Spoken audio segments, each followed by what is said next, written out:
25 বছর আগে চিত্রনায়ক সোহেল চৌধুরী খুনের ঘটনায় দায়ের করা মামলার রায় ঘোষণা হবে আজ।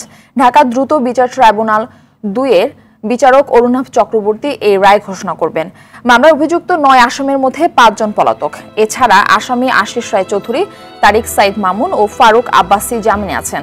আর কারাগারে আছেন সানজিদুল ইসলাম ইমন। 1998 সালের 17 ডিসেম্বর রাজধানীর বনানীর ট্রাম্প ক্লাবের সামনে সোহেল চৌধুরীকে গুলি করে হত্যা করে দুর্বৃত্তরা।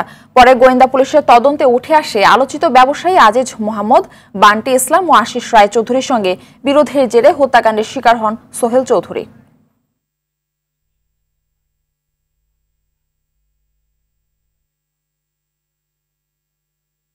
দর্শক, ঢাকার দ্রুত বিচার ট্রাইব্যুনালে রয়েছেন সহকর্মী সুমন তানভীর। সরাসরি যুক্ত হচ্ছেন তিনি আমাদের সঙ্গে।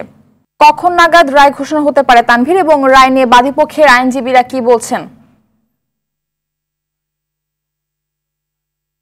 আর এটি কিন্তু 2024, অর্থাৎ মাঝখানে প্রায় 26টি বছর, এবং এই 26 বছর পরে হলেও আজ সেই 90-এর দশকের যে জনপ্রিয় নায়ক সোহেল চৌধুরী, তার মামলার রায় হতে যাচ্ছে।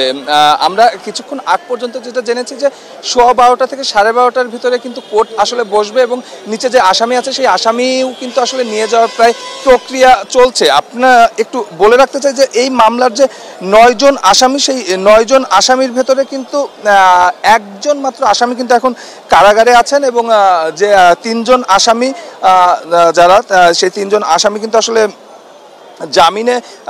জামিনে তারা বাইরে রয়েছেন। আমি যদি একটু আসামিগুলোর নাম বলতে চাই, যে আব্দুল আজিজ মোহাম্মদ ভাই অনেক পরিচিত একজন ব্যবসায়ী, এবং তিনি একজন প্রযোজকও ছিলেন, এবং ট্রাম্প ক্লাবের মালিক যিনি, যে ট্রাম্প ক্লাব নিয়ে আসলে এই যে হত্যাকাণ্ড, সেই হত্যাকাণ্ডের সূত্রপাত, এবং পরবর্তীতে যে ডিবি পুলিশ এই মামলাটির তদন্ত করেছিল, সেই তদন্তেও কিন্তু উঠে এসেছিল যে এই ট্রাম্প ক্লাবে আসলে গান বাজনাকে কেন্দ্র করেই সোহেল চৌধুরী এবং তার যারা বন্ধুরা ছিলেন তারা আসলে প্রতিবাদ মুখর ছিলেন, এবং এই প্রতিবাদের একটি পর্যায়ে কিন্তু এই আজিজ মোহাম্মদ ভাই এবং ট্রাম্প ক্লাবের মালিক আফাকুল ইসলাম, তাকে খুব ভালোভাবে মানুষ যে নামে চেনে, বান্টি ইসলাম নামে আসলে তাকে চেনে।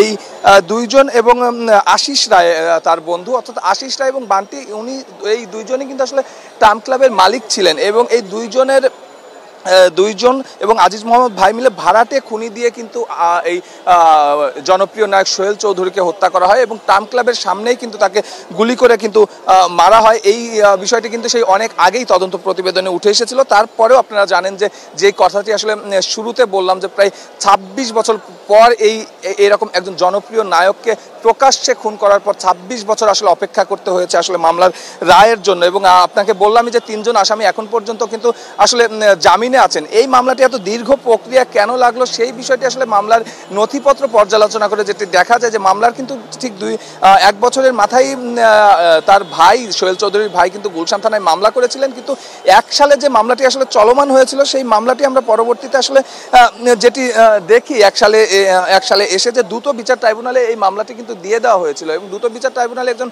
আসামি কেন দ্রুত বিচার ট্রাইব্যুনালে মামলাটি দেওয়া হবে সেই হিসাবে সেই বিষয়টি সামনে এনে রিট করেছিল, এবং তার পরবর্তীতেই কিন্তু মামলাটি প্রায় 20 বছর স্থবির থাকার পর 2022 সালে কিন্তু এই মামলা আবার পুনরায় কার্যক্রম শুরু করে, এবং সব কার্যক্রম শেষে গত 28 এপ্রিল সাক্ষ্য গ্রহণ শেষ হয়। এই মামলায় মোট 10 জন কিন্তু আসলে সাক্ষী দিয়েছেন, এবং তারা ঘটনার পুঙ্খানুপুঙ্খ বর্ণনা দিয়েছেন, এবং কিছুক্ষণ আগে আসামি পক্ষের যিনি আইনজীবী আছেন, সেই সঙ্গে সরকারি যিনি পিপিআই, তিনি বলছিলেন, তারা যার যার জায়গা থেকে বলছিলেন যে 9 জন আসামির 9 জনকেই ফাঁসি হবে, তারা সেটি আশা করছেন। সেটি আসলে